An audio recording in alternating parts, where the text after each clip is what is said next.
Quiero hacerle una pregunta. ¿Puede una vaca roja ser la causante de un conflicto mayor en el Medio Oriente? ¿Por qué estos animales están siendo vigilados por los enemigos de Israel al punto de querer matarlos? Bueno, para eso debemos entender primero una cosa.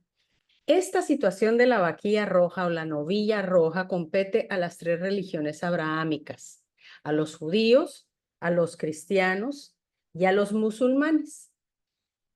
Primeramente, cuando el tabernáculo se instaló en el desierto durante 40 años, cuando el pueblo estuvo deambulando luego de salir de Egipto, al entrar a la tierra prometida se estableció en Shiloh o en Silo o Silo.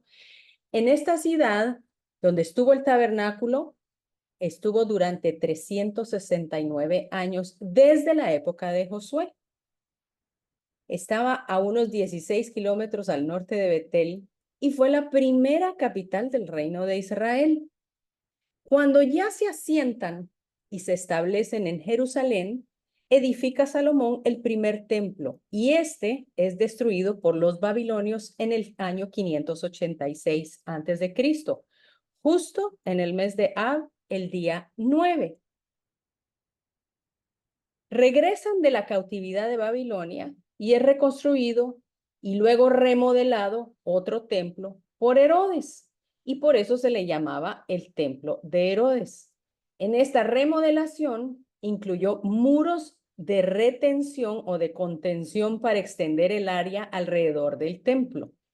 Al ser destruido por los romanos en el año 70, fue también en el día 9 del mes de Ab. Quedó solamente al paso del tiempo, luego de toda su destrucción, uno de los muros de retención conocido ahora como el muro occidental o el muro de los lamentos. Aquí inicia el exilio o la diáspora de los judíos por todo el mundo y este muro es lo más cercano al templo, a pesar de que no era parte del templo per se. Es aquí donde ellos se lamentan por el templo porque ya no existe. Y por eso se le conoce de esta manera, el muro de los lamentos. Pero existe proféticamente un tercer templo. Este tercer templo aparece en Zacarías 6, en Apocalipsis 11, Esther 13:5, Ezequiel 37, 40 y 43. Pero durante este exilio, por más de 2000 años, los romanos destruyeron el templo y construyeron y modificaron el área por dentro de la construcción. Y luego, años más tarde, los musulmanes construyen sobre el monte del templo la mezquita de Al-Aqsa. Ellos creen que según la tradición, el profeta Mohammed o Mahoma ascendió al cielo y dejó sus huellas en una roca protegida dentro del domo de la roca. Por eso una de las edificaciones en este lugar, son tres, se llama el domo de la roca. Este es el tercer lugar más sagrado del mundo para los musulmanes. Pero qué dilema. Esto es un verdadero dilema, porque ahora Israel vuelve oficialmente a su tierra después de 1948 y a pesar de que en la guerra de 1967 vuelve a Jerusalén a manos de los judíos, aún no cuentan con la posesión de la explanada de las mezquitas y por ende tampoco pueden construir el templo. Pero existe un acuerdo en el que ningún judío, de acuerdo al acuerdo de 1967, ningún judío puede subir a orar o predicar o llevar algún tipo o objeto de elemento israelí, ya sea una bandera, una cabra, porque de ser así, la policía israelí que está a cargo de la seguridad en la explanada está encargada de esto, tendrá que arrestarlos como sucedió la semana anterior. Dos chicas subieron con una bandera de Israel y pues tuvieron que ser arrestadas.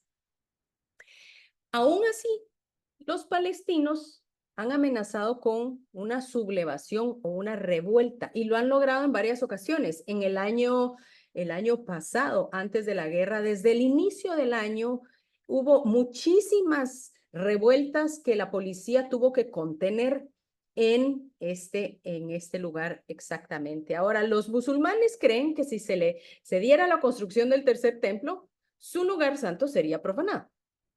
Mientras que los judíos aseguran que el lugar del templo ha sido profanado por los musulmanes por siglos. Así que los musulmanes van a defender este territorio a toda costa. Y aún así, existen grupos que se han preparado y ya han preparado todo y han querido año con año subir a la explanada de las mezquitas con artefactos, creando tensión entre todos los judíos y musulmanes. Uno de estos grupos es el Instituto del Templo. Ellos se han unido para estar preparados para cuando el monte del templo, con todo y la explanada de las mezquitas, sea nuevamente de los judíos. Este Instituto del Templo, desde décadas atrás, se ha preparado para reconstruir el templo, el tercero, y ya tiene los utensilios necesarios. Ya tienen el altar, el cáliz para el incienso, tienen la menorá o el candelabro con todas las especificaciones que se le fueron dadas a Moisés. Específicamente, cada una de las medidas fue hecha como se le dijo a Moisés, de oro puro. También tiene las vestiduras sacerdotales, hechas exactamente como dice la palabra que deben ser hechas. Tienen el efod, tienen las piedras preciosas, tienen todo lo necesario para las vestiduras de los sacerdotes, el traje de lino. Así que tienen inclusive la mitra de oro que dice santidad a Jehová.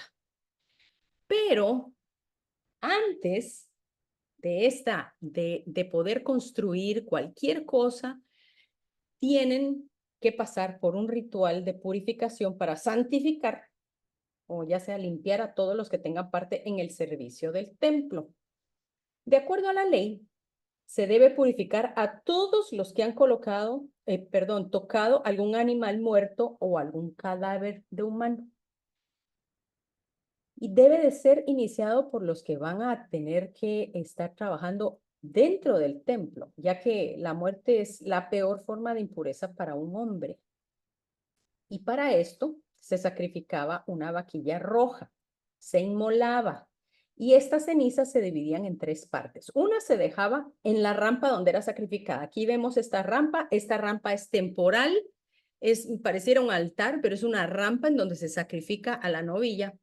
Esta rampa debe estar en el Monte de los Olivos, porque allí es donde debe de estar. Ahorita este es temporal, es provisional, no está en el Monte de los Olivos, a pesar de que el Instituto del Templo ya tiene en su posesión un terreno en el Monte de los Olivos frente a donde debería de estar el templo. Luego de sacrificar esta novilla o esta vaca roja, las cenizas se dividían en tres grupos. Una parte se dejaba en la rampa, en el área de la rampa o en este terreno. Otra parte se dejaba, o sea, en el Monte de los Olivos. Otra se dividía entre los grupos de los 24 sacerdotes que tomaban turnos para el servicio del templo. O sea, una con la rampa, otro en el Monte de los Olivos y otro para los sacerdotes. Y todo este ritual era para la purificación de aquel que había tenido contacto con algo muerto o que había sido profanado o se había contaminado. Toda persona realmente está contaminado o es impura para poder estar cercano a Dios o el templo, porque a lo largo de nuestra vida nosotros hemos estado en contacto con algo muerto. Así que estas cenizas servían para devolver nuevamente a la persona a una purificación y poder estar delante de la presencia de Dios. Número 19, aquí es donde nos habla de este ritual. Este es el estatuto de la ley que el Señor ha mandado diciendo, di a los hijos de Israel que te traigan una vaca roja, sin defecto, en la cual no haya mancha y sobre la cual nunca haya sido puesto yugo. La darán al sacerdote Eleazar y él la sacará fuera del campamento y la hará degollar en su presencia. Después, un hombre que esté puro recogerá las cenizas de la vaca y las pondrá fuera del campamento en un lugar limpio. Y la congregación de los hijos de Israel las guardará. Serán para el agua, para la purificación de la impureza. Pero ¿cómo es este ritual de purificación para dar inicio? Primeramente, quiero contarle que son 9 novillas las que se han sacrificado desde Moisés. En 3.300 años de historia, solo 9 veces han hecho este ritual. El primero fue realizado por Moisés y los judíos, que aún no creen en el Mesías, en Yeshua, creen que el 10º o la 10ª novilla traerá la era del Mesías y el tercer templo. Los cristianos creemos que se necesita un tercer templo para la llegada del anticristo y también para el regreso de Cristo. Y antes de eso, la novilla roja debe ser sacrificada. Así que se puede decir que esto es un acto profético de alguna forma. El ritual, según el ritual, 7 días antes del sacrificio, el sacerdote que iba a sacrificar la novilla roja debía permanecer recluido en una cámara que viera o tuviera a la vista el templo. Esta cámara se llamaba la cámara de roca o de la roca. Y esto es en relación al rito, pues todo lo que se usaba, todo utensilio tenía que ser hecho de barro cocido o de piedra, pues estos no eran susceptibles a la contaminación. El sacerdote apartado, que debía diariamente ser rociado con las últimas cenizas de la última novilla, saldría fuera del campamento a sacrificar la nueva. Usualmente, el hijo mayor del sumo sacerdote rodeado por los líderes, ponían la novilla atada sobre el altar, la ponían sobre madera de cedro, de pino y de árboles de higos, y su cabeza debía estar con vista hacia el este, o sea, hacia el templo. Su rostro debía estar viendo hacia Jerusalén, hacia el templo. Luego la degollaba con su mano derecha y con la mano izquierda, con un recipiente, atrapaba un poco de esa sangre. Y luego mojaba el dedo en esa sangre y la salpicaba 7 veces hacia el lugar santo o hacia el templo. Luego se encendía el fuego y a continuación lo que sucedía era que se colocaba dentro de la madera que estaba quemándose o estaba por quemarse, se agregaba madera de cedro, hisopo y unos hilos de grana, o sea, rojos, y se encendía el fuego. Luego, un sacerdote que no se había contaminado, porque el sacerdote que había sacrificado la vaca ya se había contaminado, tomaba las cenizas y las guardaba en una vasija para el ritual de purificación cuando se necesitara y hasta el tiempo en que se terminara. Si alguna persona tuviera en contacto entonces con algún cadáver de animal o de persona, debía pasar por este ritual de purificación. Y las cenizas se mezclaban con agua de manantial, tenía que ser específicamente de manantial, y con un hisopo, que es una planta, se rociaba sobre la persona al tercer y séptimo día luego de su contacto con el elemento muerto, según la tradición. El asunto aquí es quién será el indicado para realizar este ritual ahora y de dónde sacamos entonces las novillas rojas. Y esto es lo que probablemente usted ha visto en las noticias. Primero, hay un futuro candidato, el que usted ve en la pantalla. Este tiene que ser una persona, este joven que es de descendencia Cohen o es de descendencia de sacerdotal. Él está visitando ahorita las candidatas de la novilla roja, como lo ve en la foto. Y él es apto, ya ha sido declarado apto para realizar la ceremonia. ¿Por qué? Porque este joven vino al mundo a través de un parto en casa. Nunca ha estado en un hospital o en un cementerio y por lo tanto es considerado por la ley judía como el más alto nivel de pureza de la Torá.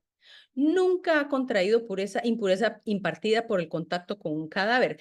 Si opta por participar, y parece que así es, el Instituto del Templo, para poder obtener las cenizas, lo van a someter a una intensa instrucción y formación. Pero, ¿dónde encontrar la novilla? Veamos. No es complicado encontrar una vaca o novilla café marrón, porque realmente no es roja, es café marrón.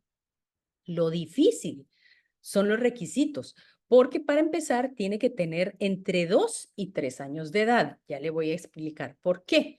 Porque hay cosas que la descalifican a esta novilla. Si tiene 2 cabellos juntos o de diferente color, ya no, queda descalificada. Si tiene 3 cabellos de diferente color en lugares separados.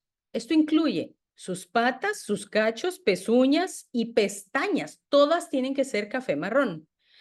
Todo perfectamente de un solo color. Si alguien la ha montado, si alguien se ha apoyado sobre ella, si alguien le ha colocado algún peso o ha jalado su cola, si han cruzado un río con la ayuda de alguien, si se le ha colocado una cuerda en su lomo y se le ha también colocado un yugo, aunque este no fuera para trabajo, no puede calificar, queda descalificada. También si se le ha puesto cualquier prenda de vestir en el lomo, queda descalificada. Y todo esto hace que sea descartada. También si está embarazada o si ha tenido un intento de apareamiento. Y el asunto es que con los 4 o 5 años, cuando aparecen otros cabellos de diferente color, una vez que estas novillas son halladas, ya queda fuera de los requisitos. Así que el margen de tiempo para sacrificarla es sumamente limitado, de 2 a 3 años. Pero en septiembre del 2022 sucedió algo impresionante. El Instituto del Templo, que ha estado buscando vaquillas por todos lados, ellos creyeron haber encontrado ya opciones en 1997, en el 2002, en el 2018, pero todas fueron descartadas. Por alguna razón no llenaron los requerimientos. Pero en septiembre del 2022 resulta que aparecen 5, no una, 5 fueron encontradas. ¿En dónde? En Texas. Entonces fueron importadas desde Texas con la ayuda de un granjero evangélico. También al Instituto del Templo lo apoya financieramente el gobierno de Israel. Y el instituto se lleva a Israel a estas vaquillas. Una ya fue descartada por las clasificaciones que hablamos y las otras siguen vivas, pero con un bajo e intento escrutinio diario. Ahora yo le pregunto a usted, ¿dónde están estas vaquillas? Y esto es lo interesante. Se encuentran en Silo, en Shiloh, donde primero estuvo el primer tabernáculo de los israelitas, ya en tierra prometida, por supuesto. Allí es donde están las 4 candidatas. Allí las consienten, allí las tienen cuidadas para que nada ni nadie pueda contaminarlas. Pero el instituto había dicho que iba a sacrificar la vaca o la novilla roja el 22 de abril, el día de la Pascua bíblica, Pesaj. Pero el gobierno se los prohibió, sabiendo que esto iba a escalar una guerra en Medio Oriente. Pero, ¿será que tienen ellas la capacidad para provocar una mayor escalada en el Medio Oriente? Pues le cuento que sí, porque jamás durante el discurso de los 100 días de la guerra justificó el ataque y confesaron que la intención de entrar a Israel había sido matar la más grande cantidad de israelíes, pero también a las 5 vaquillas para evitar su sacrificio. ¿Por qué? ¿Por qué? Porque vea, esta foto, el horizonte con la vista de Jerusalén, esta es la que vemos en todos los brochures, las fotos de los viajes, la foto icónica de Jerusalén. Esta es la vista desde el lugar donde Jesús pasó su angustia en Getsemaní, en el huerto del Monte de los Olivos. Si llegara a construirse ese tercer templo, ese horizonte va a cambiar radicalmente antes de su regreso, algo parecido a lo que se ve ahí. Y a como se encuentra el Medio Oriente, cualquier sacrificio de una novilla roja puede ser tomado como una agresión. Y esto puede ser una excusa para una escalada del conflicto. ¿Por qué? Porque al sacrificar la novilla se entiende que en algún día cercano o lejano, los israelitas esperan que la explanada de las mezquitas sea nuevamente aplanada para edificar el tercer templo. Ahora, para nosotros los creyentes, no esperamos la 10ª novilla como un sacrificio de limpieza. ¿Por qué? porque Jesús fue la última novilla. El último sacrificio necesario para librarnos de la impureza de la muerte fue Cristo. Él muere en la Gólgota, el lugar de la calavera, el lugar de la muerte. Y ya no existe necesidad entonces de otro sacrificio, solamente para los judíos que todavía no creen en Yeshua como su Mesías. Así que yo le digo, es muy justificable que ellos estén anhelando de alguna forma construir el tercer templo. Lo que sí apresurará la 10ª novilla es la llegada, pero del anticristo. Y también el Mesías musulmán, porque ellos también esperan a su Mesías musulmán que se llama el Mahdi. Según su creencia, su Mesías solamente puede llegar cuando estemos en tiempos de guerra y conflictos en la tierra. Entonces, dígame si esto no es totalmente profético, porque por el simbolismo y, porque vea esto qué interesante. Debían ser hembras. ¿Por qué?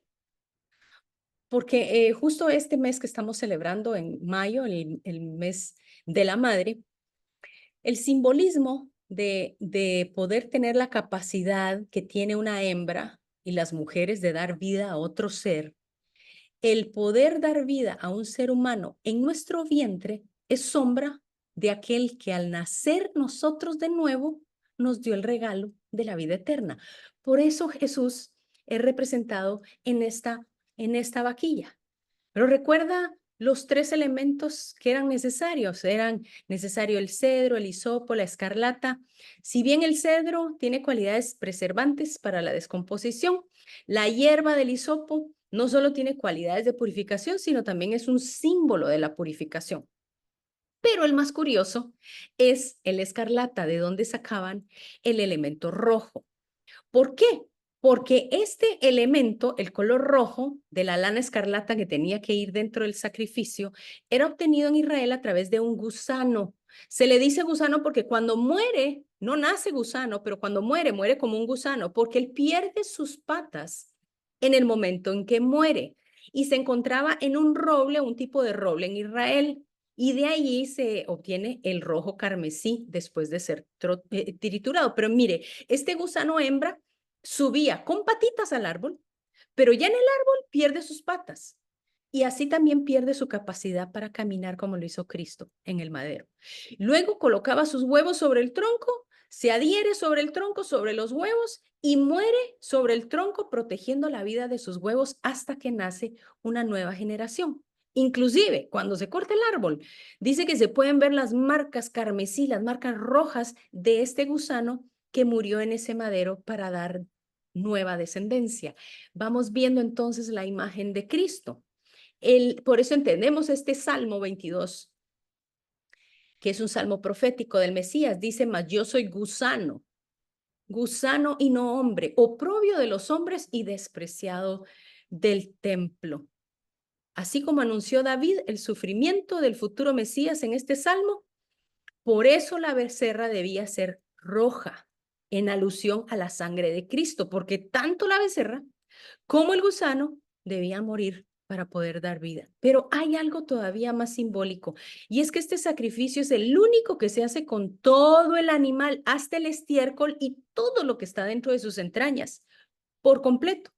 Y lo que no se quemaba por completo se convertía en ceniza. Era triturado hasta quedar hecho polvo. Él tenía que ser molido, cualquier pedazo que no se hubiera convertido en ceniza. Mire lo que dice Isaías 53:5, dice, mas él fue herido por nuestras transgresiones, molido por nuestros pecados, y el castigo de nuestra paz fue sobre él, y por sus llagas fuimos todos sanados. Tal como la novilla fue molida, él también fue molido. ¿Para qué? Por nuestras transgresiones, por nuestro pecado que nos llevaba a la muerte. Por eso la novilla se usaba para quitar la impureza de la muerte. Pero cuando el sacerdote, vea eso tan interesante, el sacerdote sacrifica la vaca. En el momento en que esta novilla muere, el sacerdote queda impuro. Y esto es lo irónico del ritual, porque para poder participar de ello, el sacerdote debía purificarse solo para volverse a contaminar de nuevo. O sea, después se convertía en impuro, después de haber sacrificado o hecho el sacrificio. Y esto es la forma más visible de Cristo, que siendo sumo sacerdote sin pecado, limpio, tomó nuestro pecado sobre él al derramar su sangre. Imagínese qué lindo. Así él remueve el pecado, la impureza de la muerte, la remueve para poder nosotros volver a una relación con Dios. Así que ambos, la becerra, el sacerdote, el gusano, todo, quien inició su sacrificio, no en la cruz, sino en el Monte de los Olivos, todo quedaba impuro, pero él inicia este sacrificio en el Monte de los Olivos, nada más inicia su clamor. Allí es donde él empieza a sangrar, en el Monte de los Olivos. Jesús empezó a llorar ahí y ahí él sangraba. Y este becerro debía empezar ese sacrificio o ser sacrificado más bien con su rostro puesto hacia Jerusalén. Por tanto, todo esto fue nada más la sombra de su sacrificio. Dice Hebreos 10:1, porque la ley, teniendo la sombra de los bienes venideros y no la forma misma de estas realidades, nunca puede, por medio de los mismos sacrificios que se ofrecen continuamente de año en año, hacer perfectos a los que se acercan. Él fue nada más una sombra. Y dice Hebreos 9:10, porque si la sangre de los toros y de los machos cabríos y las cenizas de la becerra rociadas a los contaminados santifican para la purificación de la carne, Hebreos pregunta, ¿cuánto más la sangre de Cristo, el cual mediante el Espíritu Eterno se ofreció a sí mismo sin mancha a Dios, purificará vuestras conciencias de obras muertas para que sirváis al Dios vivo? Pero recuerde que la novilla debía ser sacrificada con su rostro hacia el este, pero él no murió con su rostro puesto al este. Es más, él muere atrás del templo. Simbólicamente pareciera que muere a espaldas del rostro de la presencia de Dios. Pero como Jesús, Yeshua, cumplió todo a cabalidad, todo, aún las tradiciones de los hombres, él muchas veces las cumplía. Él también enfiló su rostro hacia el templo. Dice Lucas 9:51, cuando se cumplió el tiempo en que él había de ser recibido arriba o que debería morir, afirmó su rostro. ¿Para dónde? Para ir a Jerusalén. Así pues, los judíos esperan que suceda algo que eventualmente les devolverá el control de la explanada. Los musulmanes también esperan la guerra que, según el Corán, acelerará la venida de su Mesías, el Mahdi. Y los creyentes en Jesús esperamos su pronto regreso. Pero cuando Él venga, esta vez sí lo hará poniendo sus pies sobre el monte de los olivos, con su rostro afirmado, viendo hacia el este para reinar por 1000 años en el monte del templo, en la explanada de Jerusalén. La vaquilla, amigos, es solamente el primer paso. Que Dios los bendiga.